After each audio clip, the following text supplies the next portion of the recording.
Good evening. Okay.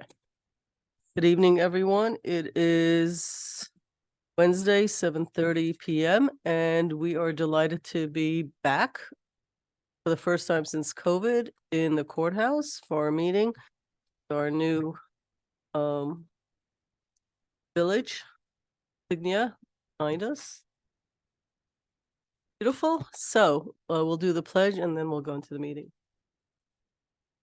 Pledge allegiance to the flag of the United States of America, to the republic for which it stands, one nation, under God, indivisible, with liberty and justice for all. Trustee Fritchie? Present. Trustee White? Present. Trustee Casada? Present. Deputy Mayor Lopez? Present. Mayor Levin? present. Mayor's and trustees announcement. All right. Anybody have anything? Nope.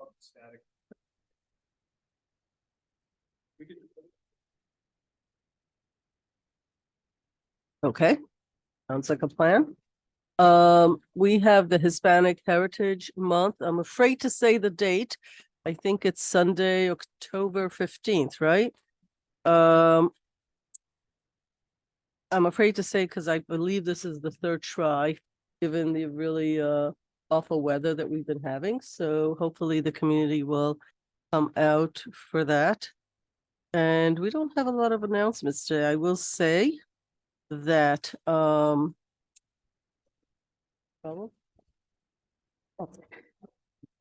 feel like I'm hearing sounds or what's happening. Oh, okay. So it's our first day back. We're adjusting with the speakers and everything else. So that's one of the things that is coming up. There's also, Dana will correct me if I'm wrong, but I believe Sunday's also a jazz. Dale Cemetery does an open jazz. I believe it's Sunday. I believe it's 2 to 4. I don't know why I think you're involved in that, but I feel like you are. I was. Okay. Well, I am. No, you are. I am. Okay. I am. But yeah, All right, at but I Dale have it Cemetery, right, it's correct? Because I have it in my calendar. The Austin Historic Cemeteries Right, Conservancy. right. Yeah. Okay, It's at Dale so Cemetery Jazz Concert.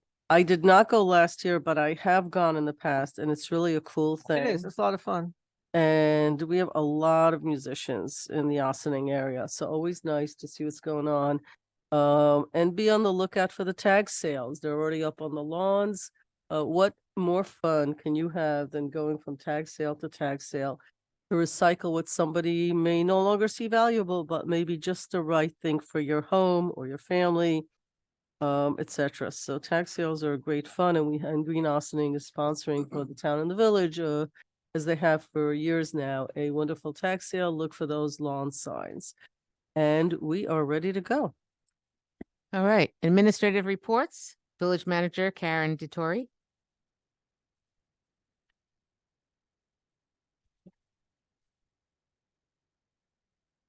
Good evening, everyone. Nice to be back here tonight for many years, it seems like. So we have some news. We received 8 complete proposals for the multimodal transportation hub, and that's for design and construction management services in response to the RFP that we had issued. All of these proposals meet not only our local requirements and requests for innovative approaches, but also appear to meet our goals for MWBE, which is minority women business employers or business owners, enterprises, that's right. The manager's office and the village engineer will be reviewing the proposals in the days ahead, and we will report back to the BOT during week of October 16th on our list of finalists, and interviews are anticipated to take place in late October and early November, so we can begin this element of the project before the end of the year, which is good news. First of our DRI projects to get started.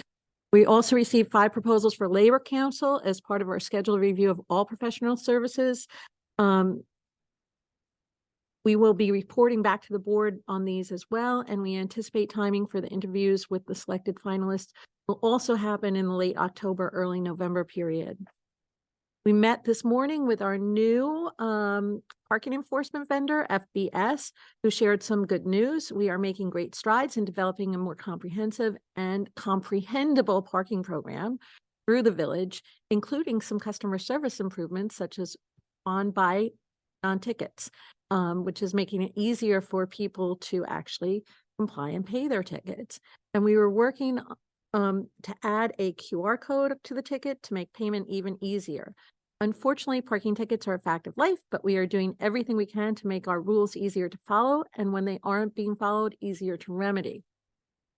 We will also be discussing later this evening that the village submitted 3 sites to the New York Power Authority back in 2019 to be considered for community solar, and I'm sure you all remember that. And though we had hoped the community center would be chosen, it was not, in large part due to the age of the roof, which does need to be replaced and is scheduled to be replaced as part of our DRI improvements.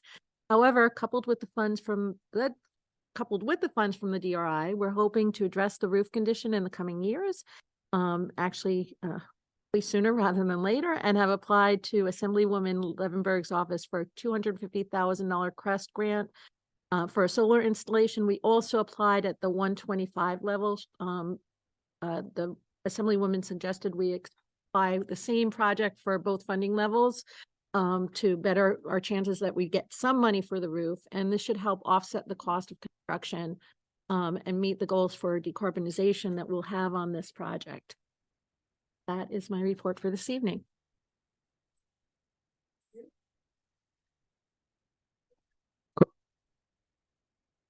Corporation Counsel Stuart Kahan. Thank you, Sue. It's always nice for an attorney to be back in the courtroom. My goodness, it's been a long time. Well, yeah, if the bench was turned a little bit. Otherwise, yes. We're it's gonna, nice to be I, here. I was looking at that too. We'll figure that out. no, It's a that's fine. weird angle. Digress for one moment. I did have one rare case where I was a plaintiff and I actually went to the wrong table and the judge goes, "No, Mr. Kahan, you." I had to apologize to everybody in the courtroom, including my mother who was sitting in the back. But, the Zoning Board of Appeals will be meeting this Thursday, October the 12th. Note that is a date change. So this month, the meeting will be October 12th. Again, if anyone wants to see the items that are on the agenda, they can see that on the village's website. They can also watch the meeting via Zoom. The information is also on the village's website, so they can check with regard to that. I believe also the planning board meeting is Thursday night this month, or am I incorrect on that, Maddie? You know, because I know we were changing it. I apologize for catching you on the fly. So sorry. Good evening, everybody. It does not appear as though we will need to use the Thursday night because we believe that all meetings will be in a regularly scheduled location, if not the regularly scheduled location by that time. So Perfect. fingers crossed for Thanks. Tuesday, the 24th. Much appreciated. Folks, on tonight's agenda, light on resolutions, but important for the folks who are involved. We have the license agreement we discussed last week regarding 11 Garden Street by Mr. Granoff and Mr. Polano.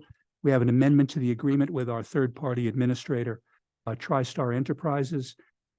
2 additions to the to the agenda. One dealing with vision to the village's local waterfront revitalization program, as well as authorizing the manager to issue a request for proposals for the operation of the kiosk at Henry Gordine Park. And that'll be discussed later on in tonight's meeting. I did want to just follow up briefly what the manager was saying about our vendor FBS. From the prosecutor's side, we couldn't be happier.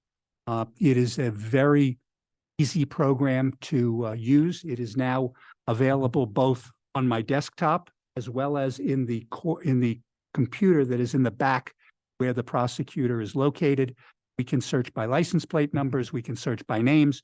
What's particularly nice is that where tickets, where an individual comes in with their tickets, but they also have tickets which have not yet come up on the court calendar, we can see those tickets and dispose of them right then and there. So it avoids the person having to make a second, third, or fourth trip to the court.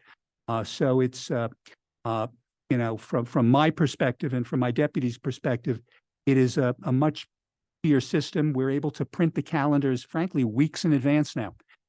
Make offers to defendants and move the calendar that much quicker. I know that this Monday, although we didn't have as many people as we had hoped, by about 7:40, 7:45, calendar was done. That's a calendar that starts at about 6:10. So it works out well.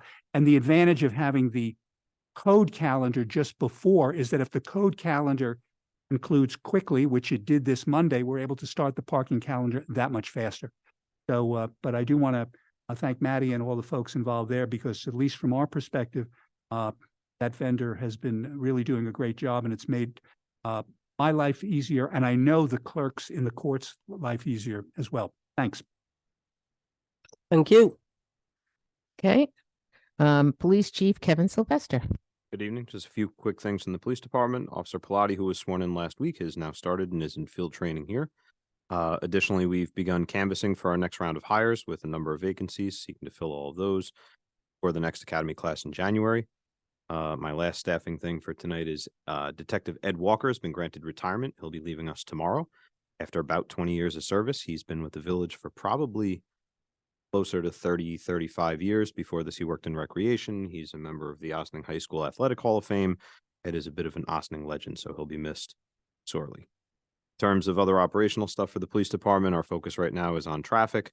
A number of complaints coming in about people passing school buses, so officers are directed to patrol around the schools and other places where kids are being picked up, and we ask people to politely respect the stop signs.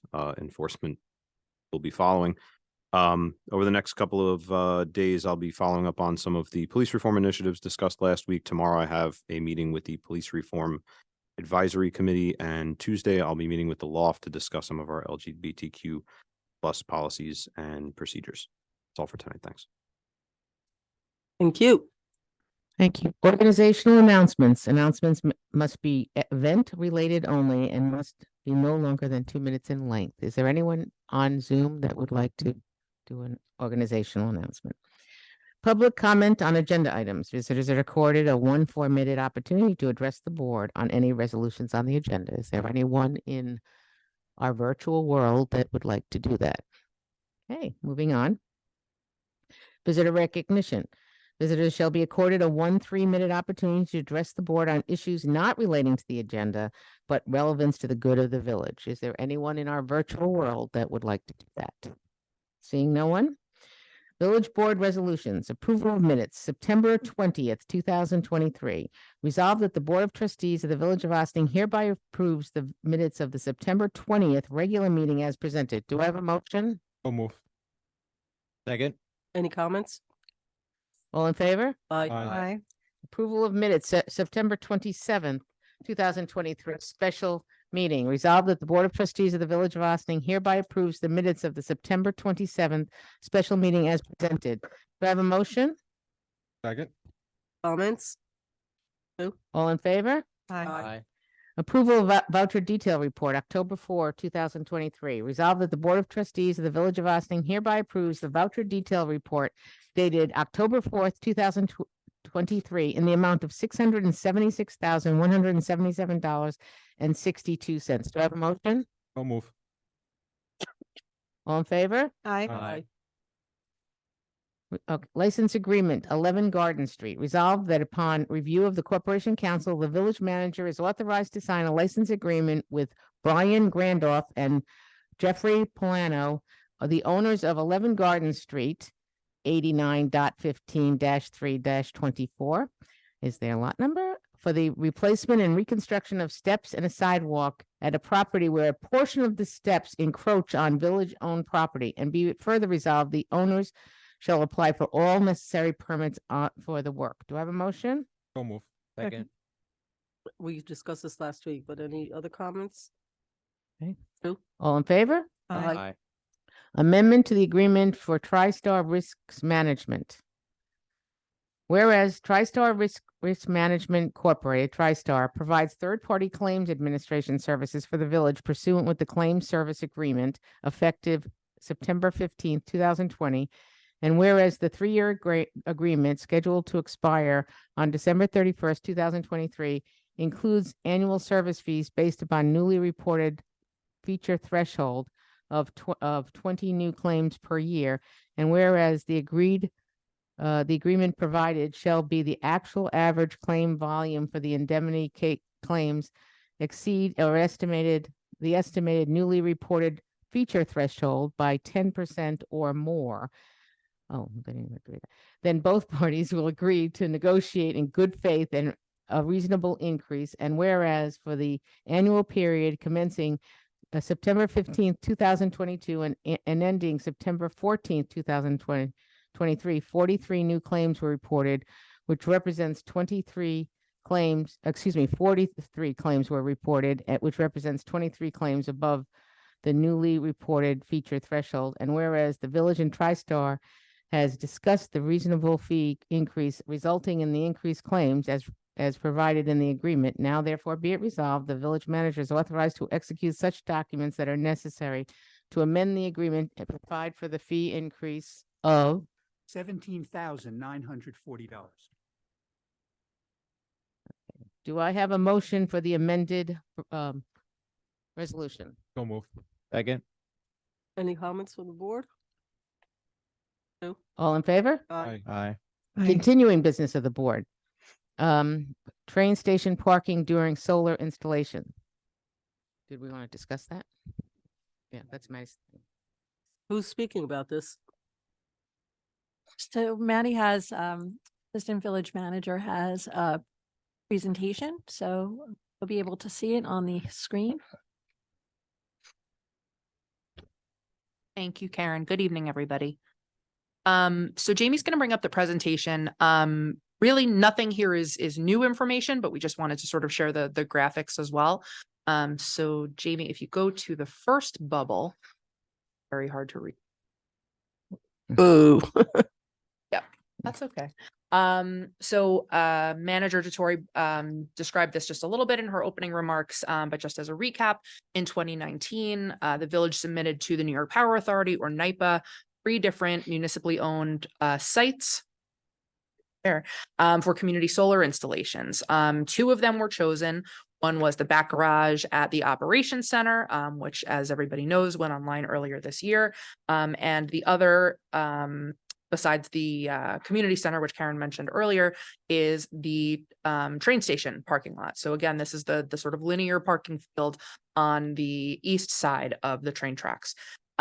So these leases, just again, as a reminder, are 25-year leases with option to renew. Sustainable Westchester is working with the solar developers to market the discounts from the solar program to primarily low and moderate income families, specifically in the village of Ossining.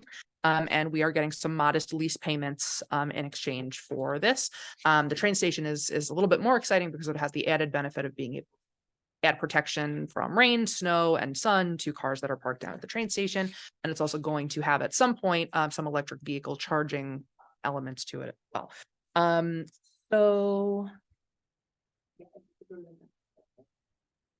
So the vendor that we worked with at the Operations Center was called Ecogy. Ecogy is also the one that did the large solar array over at Maryknoll.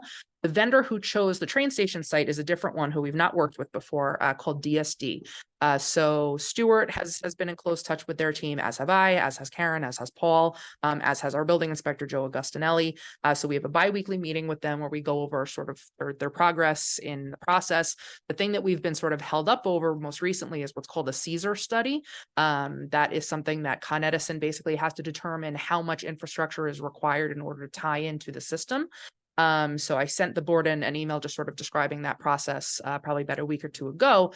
But in sort of anticipating the disturbance to folks who are parking at the train station, we wanted to get out in front of this a little bit and sort of describe what the work is going to look like, as well as what the disturbance is going to entail, how long it's going to last, and what we are recommending folks do in the so Jamie, I'm not sure if you can zoom on the picture. It should be like if you click the next button, it should go.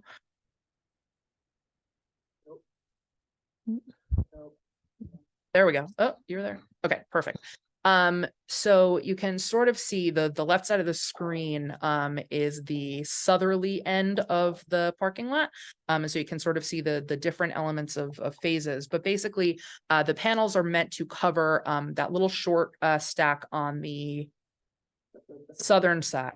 and then a much longer component at the top. This parking lot itself holds about 204 parking spaces. The vast majority of those, probably 200 or 199, are commuter parking permits. The other ones are 2-hour free parking, I believe, for restaurants and folks who live in the neighborhood to use. So again, the vast majority is for folks who are buying that commuter permit. And again, they likely will be buying it within the next couple of weeks and then using for the sum total of 2024. So if you out of this picture, go back to where it says layout. There's there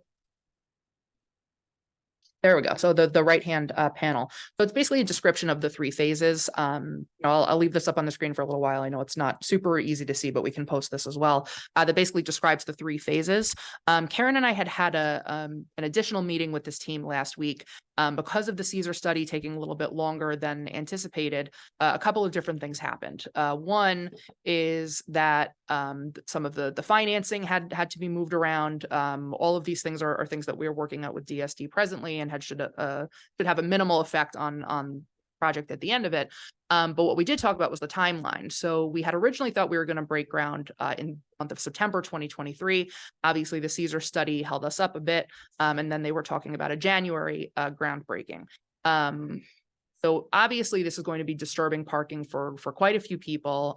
There's not really anything we can do to avoid that, but we certainly would rather not do it when there's potentially snow on the ground, and potentially folks would have to walk a little bit further afield to access a parking spot that they have a permit for.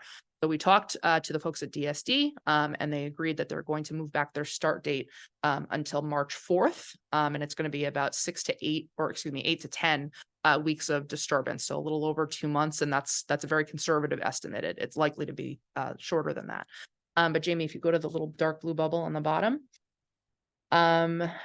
as the board also knows, thank you, Metro North is certainly interested in this project. We've been sort of keeping them in the loop about what we plan to do.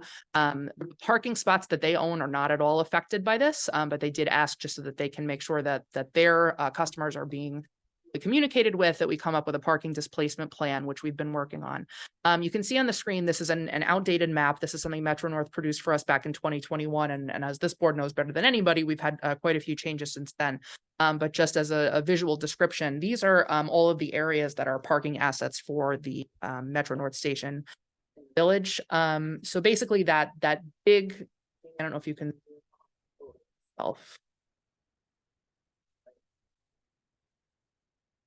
So the central lot, if you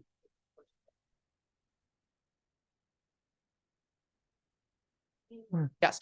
So that is the lot that we're talking about. So again, the lower left-hand corner is the sort of stumpy, shorter solar array, and then the longer line that you're seeing is going to be the vast majority. So obviously, like I said, the parking lot is about 200 spaces. We know sort of conversationally that since COVID, that parking lot has not been full. I've been down there a couple of times in the last few weeks just to check at different times. It's getting better. It certainly is getting more full than it was this time last year. But I would say at the most, it's probably at about 80% of capacity. And then most of the other parking areas are not being used at all. So for example, Quimby East, which we've turned into the pay by the day parking, you typically have between 5 and 8 cars in there, if that. The areas towards the top of the screen that are along Westerly Road, those are not being used frequently. And again, those are for commuter permits.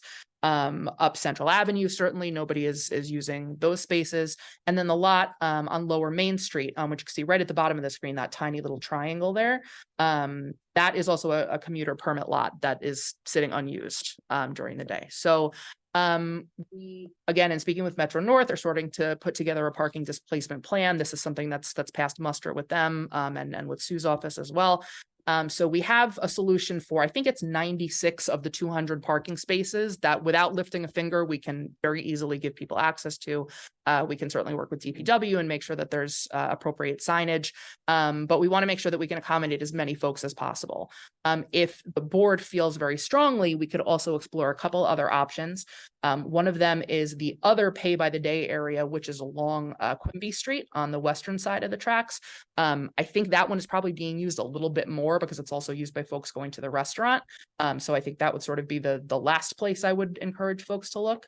But again, this kind of 96 spots is not including the ones that are along Westerly Road. That probably gives you about another 20. I think we're going to be able to accommodate at least 75% of folks who are going to be displaced. It's not perfect. If the board is so inclined, we can also explore speaking with local property owners who may be interested in doing a short-term lease with us, permit holders to accommodate another couple dozen cars.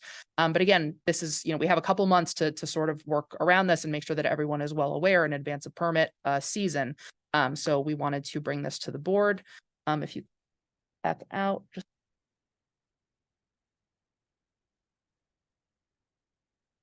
and then we go to the next slide. And again, this disturbance is likely to be for about 2 months. So again, the key takeaways, we're able to work with DSD to start in March instead of in January, which buys us quite a bit of time. And then also it's going to be between 8 and 10 weeks of disturbance. This is the calendar for the next couple of months that they shared with us. So you can see, obviously, it ends on March 4th because that's when they but just so that the board is able to see, all the steps that still have to be done in that time. We feel it's certainly an ample amount of time. They're working with the building department right now to get their permits squared away, as well as with the village engineer's office to make sure that we have a third party reviewer on those permits. So happy to answer any questions. I'm happy to take any feedback. But again, this is mainly informational, still a work in progress, but want to be transparent about what's going to be happening. And we know but it's also going to be sort of a compromise. Happy to take any question. I have a question. The businesses down there, you'll still be able to get to them and stuff. I mean, they won't course. really be too inconvenienced, will they? People just have to maybe find a different place to park. I would say that parking at general area is something that we bring out on a somewhat regular basis. So this is also giving us a chance to sort of out, a little bit farther and see, once this is all put to bed, are there any changes that we should be making in that neighborhood sort of holistically that could help other things in the neighborhood, such as residences, and then, also businesses right on that little stretch in Station Plaza. There are some 2-hour free parking in the neighborhood, but I think we could probably stand a few more. I know the municipal parking at 30 Water Street, once that emerges, is going to, definitely be a help. But I mean, that's a few years out at this point. But something that we have very tight in on the radar for sure. Thank you. I would love personally to partner with you all to put together an English language and Spanish language, like 2-minute video that we can post and share in the message and have in the blast and so forth, because the maps can sometimes be hard to read for folks that aren't as familiar. And so just kind of talking through the whole situation, and here's where you can park, here's what you can expect, here's that I think that would be pretty easy to put together and it would be helpful. So I'll be in touch so that we can put that together. That's awesome. Thank you. We also need a better map. I'm aware of that. We'll get Else? Sorry. And you said 75%? Mhm. 75% of available spots or 75% of the estimated spots that are currently being used? on any given day, I would say it's about 75% of folks in the park, like 75% of the spaces in that larger lot are occupied. So I believe 75% of the people who would ultimately be able to use the parking lot. So to speak more plainly, probably close to 100% of the people who are using the parking lot Currently. and find someplace else to go. I know. All right, so you're getting. no, because if 75% usage and we have the same number of spots that equal 7%, you're actually covering about 100 or so percent, plus or minus a couple of percentage points. I think signage, I'm sorry, I had to leave. Still coughing. So I didn't hear about the signage. I only heard video. But Signage is definitely part of this. This is something that Metro North actually specifically requested. Besides the fact that this was something we were already planning to do, they're sort of making that a requirement from their perspective. So of signage and a lot of information in advance that they can also put out to their customers, perhaps on their website. Right, but again, on weekends, it won't be so bad because we don't have the commuters. We have other people using, however, so I think that would probably be okay. I'm just more curious as we get going with the project itself. Like, if we're thinking bikes can plug in to the poles, where that's gonna be, like, actually look a little, I mean, March is like around the corner. I'd just be interested to see what else we're doing besides poles and solar panels on top of the poles, because I think could be bigger and better than that. So that'll be really cool. Learn a little bit more about how that plan is playing out. Great. I just want to make one comment. 100% of our train station permit holders are reachable through email too. So we do have that ability. Everything is done online, so we Right. have emails addresses for And everyone. when do you send out don't you have, do you still send something out around This week. This week? Ooh, too bad. But you do have the mailing list, so if we had to It's- pay and have it done, we could. Exactly. I mean, we could send something actually in writing if we absolutely had to the same group. That doesn't cover visitors, it doesn't cover it, it doesn't cover some people, but it covers at least the list you have, which is commuters essentially. Right. And we do start it at the beginning of October as a courtesy for the commuters so that they're not hit with the fees for their commuter parking Right. at the same time they're trying to get ready for the holidays and they're going through different holidays seasons. Okay, so, and you asked a question at the end, which is, do we have other ideas? So we've named some of them, but the truth is, until we go for about a week or so and see, our corporation is going to ask more and more people beginning in January of 24 to come in beyond the 3 days that they're currently at. If so, we're going to see an increase in the parking. We may have to make some quick adjustments to it. I'm sorry? Pivots. Yeah. So I think, I mean, I think it's just really hard to predict right now what's going to happen, but I think the the plan makes a lot of sense. Start in March, weather's getting a little better, et cetera, all good. Okay. Resolution of the Board of Trustees to the Village of Ossining authorizing execution of agreement for amendments to the Village of Ossining LWRP. Whereas the village desires contract with a consultant desires contract with a consulting company to update the current local waterfront revitalization program. That's what LWRP is, which is last amended in 2011 and may no longer be accurately reflect the community's vision of the Ossining waterfront. And whereas the local waterfront revitalization program under the Department of State has identified as appropriate to fund such project, and whereas 85% of the project's total cost is eligible for communities in an environmental justice area, and whereas cost estimates to retain, perform the work,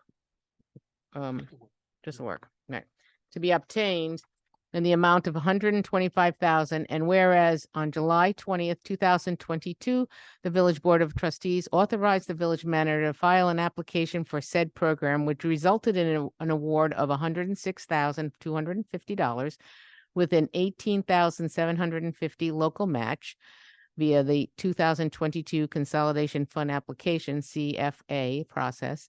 Now therefore be it resolved that the Board of Trustees hereby authorizes the village manager to execute the grant agreement with the Department of State for amendments to the Village of Ostining's LWRP. Do I have a motion? So move. Any comments or questions? All in favor? Aye. New business of the board, authorizing the village manager to issue a request for proposals for the operation of an ice cream concession at the Henry Gordine Park kiosk. Resolved that upon review of Corporation Council, the village manager is authorized to issue a request for proposals for the operation of an ice cream concession at the Henry Gordine Park kiosk. Do I have a motion? So moved. Any questions or comments? Could I just ask who the second was? Have any? Right, it's a request for proposal. Yeah. Did I have, who was the second? Somebody on this oh, side. Oh, me, I think second. Okay, okay. All in favor? Aye. Aye. Do I have a motion to? Before we oh, go to sorry, adjournment, my sorry. apologies. Mayor, we did, I missed it, to go back to continuing business, the issue with regard to the flagpole. Right, Wanted that was to, in an email. have a discussion. I had sent the board an email earlier this week with regard to the flagpole. And I had indicated that the policy that the board had adopted previously related solely to park trees and bench donations. So the issue is with regard to the flagpole that, as you know, was to be donated at Veterans Park. One, we have, there's a 10-year, let me back up. For the tree and bench donation, it's a 10-year donation. Basically, at the end of 10 years, the individual made the donation. If they want to continue, they would have to pay a new fee. If there is any damage to the tree or bench in the, particularly with regard to the bench within the first 10 years, the first time it's damaged, the village would pick it up. Any other time, any other damage within that 10-year period would be the donor's responsibility if the donor so chooses. With regard to flagpole, the question is, I just wanted to be clear from the board, if the board wanted to essentially extend what is the park tree and bench donation policy to the flagpoles, because again, the policy specifically says that only tree and bench donations are covered by this policy. A donor requesting any other donation or dedication of memorial must apply in writing to the superintendent of recreation and parks. So I just wanted to be clear from the board that they wanted a similar position, if they want a similar position taken with regard to the flagpole, so that I can advise Mr. Spring as to, the conditions with regard to that donation. Also, he is in the process of raising the funds, which is what he said he would do when the resolution was approved. And with regard to funds, all funds have to be accounted for. That would include cost of labor, cost of obviously installation. That has to come as part of the donation before, in fact, you can be done. So the question on the table, if everybody understood it, whether the flagpole follows the same rule policy as the other two items.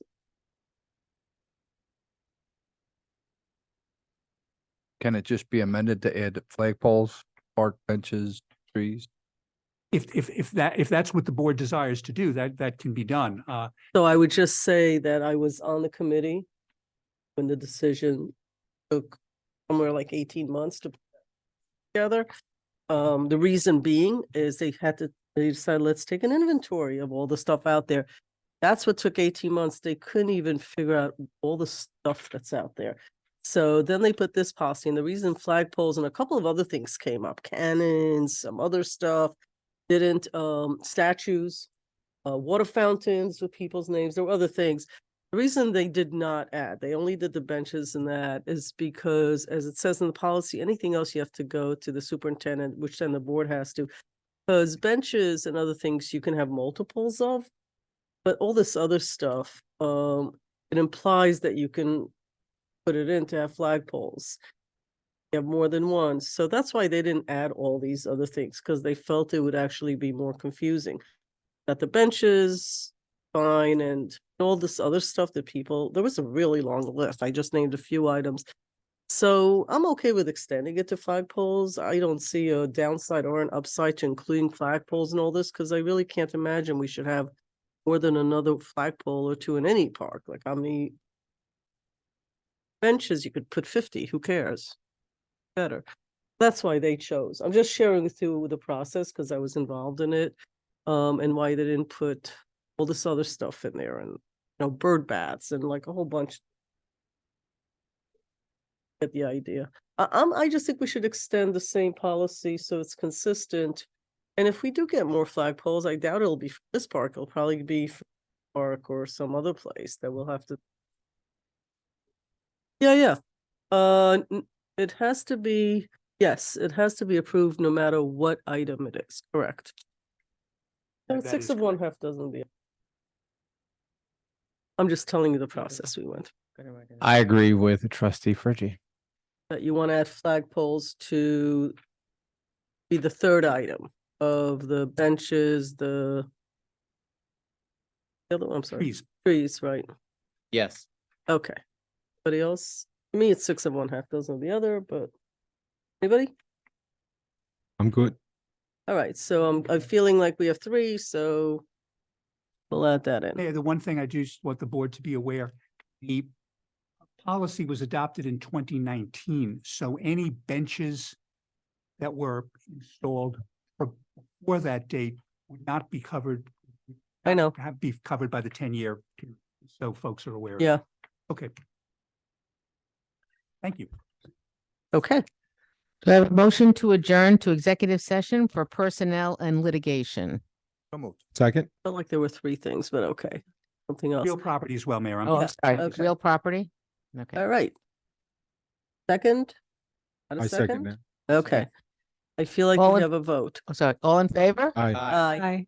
Ladies and gentlemen, it is exactly 8:11. We will see you next Wednesday. I'm assuming that the board meeting at the school is probably still going hot and heavy. So good luck on that meeting. Some of us could probably join that later by Zoom. So have a good evening. Thank you.